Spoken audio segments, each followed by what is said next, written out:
us to the last portion of this podcast for this week, which is motivation. And as you guys know, I think it is so easy in today's society to get boggled down with negativity. We've got negative news, misinformation, you know, people being trolls on social media, you know, the comparing yourself and your life to other people, which is like the most basic thief of joy that there is in this social media world. Like, it's just so easy to get boggled down and negative in today's society. So I think one of the best ways to combat that is consistent motivation, because like I said at the beginning, consistency will take you places that motivation alone cannot. And that is such a huge lesson that I think that if we start learning that younger, we'll be such all around better, more formidable human beings when we start to grow up in the world, and then we end up becoming the adults in society. You know, you always hear people say, oh, it's a society problem, but we don't stop and realize that after a certain age, we become the society, so it's our inherited problem. And if we keep inheriting these problems without addressing them and fixing them, then we're no better than any other generation before us that passed down these generational curses, so to speak, of society. You know, when are we going to realize that it's not just a society problem? Once you become over 18 years old, it's now a you problem, because you are part of the society. So instead of pointing the finger outward, we got to start learning to point the finger inward, and we got to address these things so that we're not being just like every other generation and, you know, passing down a loaded bag of what we say is goods, but really it's just a bag of crap. You know what I'm saying? So that leads me to the message of today, which is take the L. I know that might sound weird, but take the L. You need to know how to lose in order to know how to win. And once you understand that concept, that's when that L no longer stands for loss and it turns into a lesson. See how that works? Take the L. Learn to take that loss and turn it into a lesson. You see a lot of people that go, oh, I always attract to this sort of person. Oh, everything, you know, is always bad that happens to me, yada, yada, yada. You notice that's actually a mindset thing. And what you focus on, you end up attracting. And these bangs are going to be the death of me today. You know, when you focus on negative, that's all you're going to find. That's all you're going to feel. That's all you're going to see is negativity. So start filling yourself with positivity and positive things, and that's when you're going to start seeing it and subconsciously seeking it out. There's a lot of people that end up making the same mistake, like they pick the same type of people to date, or they say the same exact things to the same kinds of wrong people at work or in their friend group, and then the same type of things keep happening. The same type of people keep coming into their lives. They don't realize that they're making the same mistake over and over and over, expecting it to turn out different, expecting a different result, which we all know is the definition of insanity. They don't stop to realize that the problem isn't possibly with other people, it's with them.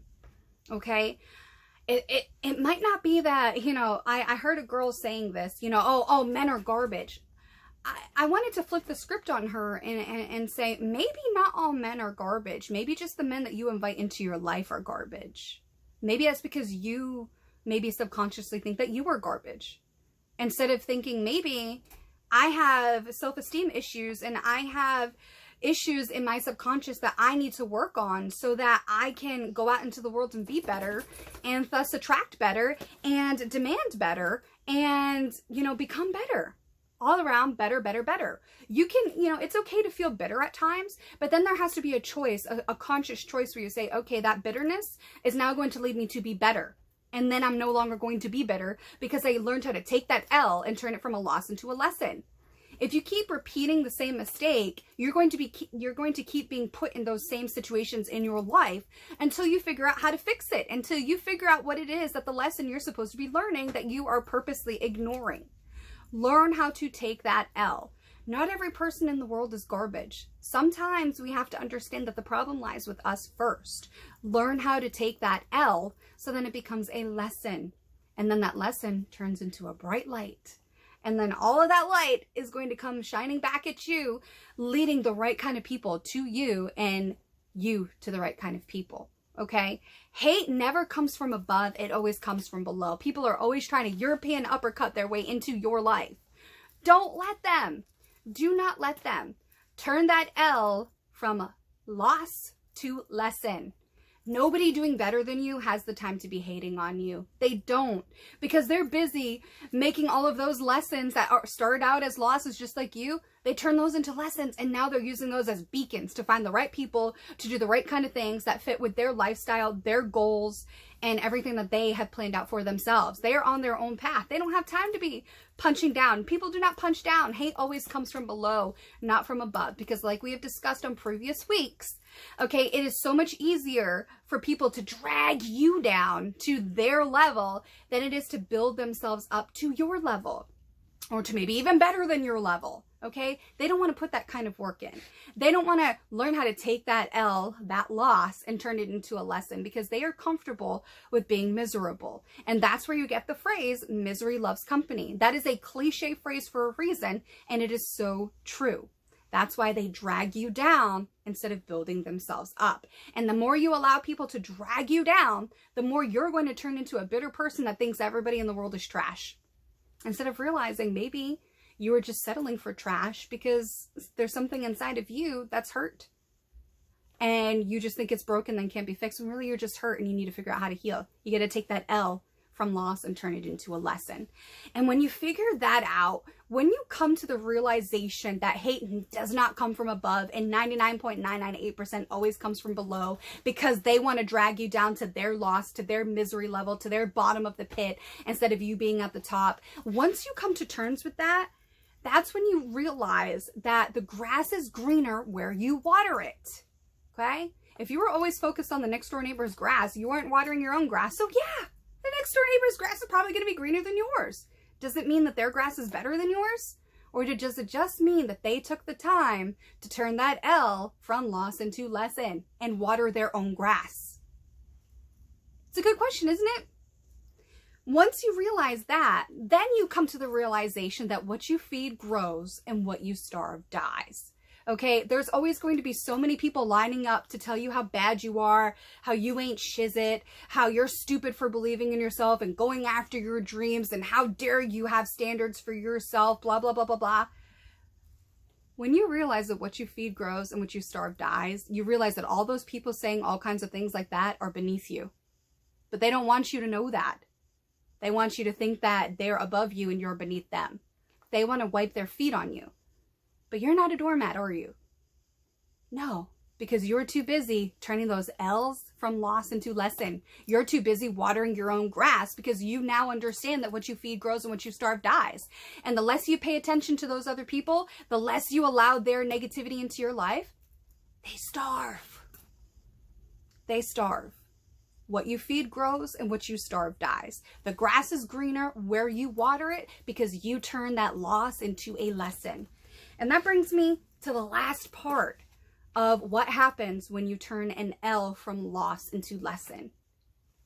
You come to the realization that when you show up in peace, people automatically assume you're not ready for war. But the beautiful thing about being underestimated like that is, you know what's worth fighting for. They don't. And you are fighting for something that is so much more powerful, so much more important than they could ever imagine, because they're still stuck on that loss. You've already moved past that lesson into a beacon of light. When you show up in peace, people do not think that you are ready for war, when in reality, you're the one who knows what's worth fighting for. And every loss that you experience, every L that you get, automatically allows you to figure out how to win. Okay? You don't know how to win when you win. You learn how to win when you lose. Okay? You stay motivated in your loss, and you stay humble in your success. And that is why hate always comes from below and not from above. So the next time you feel somebody trying to drag you down to a level that you've already been and you don't want to go back to, don't let them. Keep watering your own grass and keep reminding yourself that what you feed grows and what you starve dies. And just because you show up in peace does not mean you are not ready for war, because you are more formidable in the state you are in now than you ever were before. because you took those L's, you took that loss and turned them into lessons. And now you are a beacon of light for all the goals that the little you ever dared to dream of, who had to part ways with you for you to leave your childhood behind and grow up to be the adult you needed as a kid.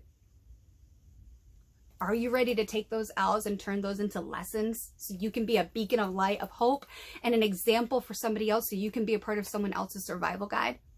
Are you taking those L's and turning them into lessons? Are you going from loss to lesson to light? And if you aren't, ask yourself why. Are you ready to start watering your own grass? Are you ready to understand the value in what you feed grows and what you starve dies? Are you ready to show up in peace because you know what truly matters? Think about that, and I will see you next week. All right, until next week, everyone, this has been the latest episode of the Talks with Taeler Hendrix podcast, coming to you live every single Tuesday as part of the brand family with versusbrand.com, courtesy of Channel Attitude. Talk soon.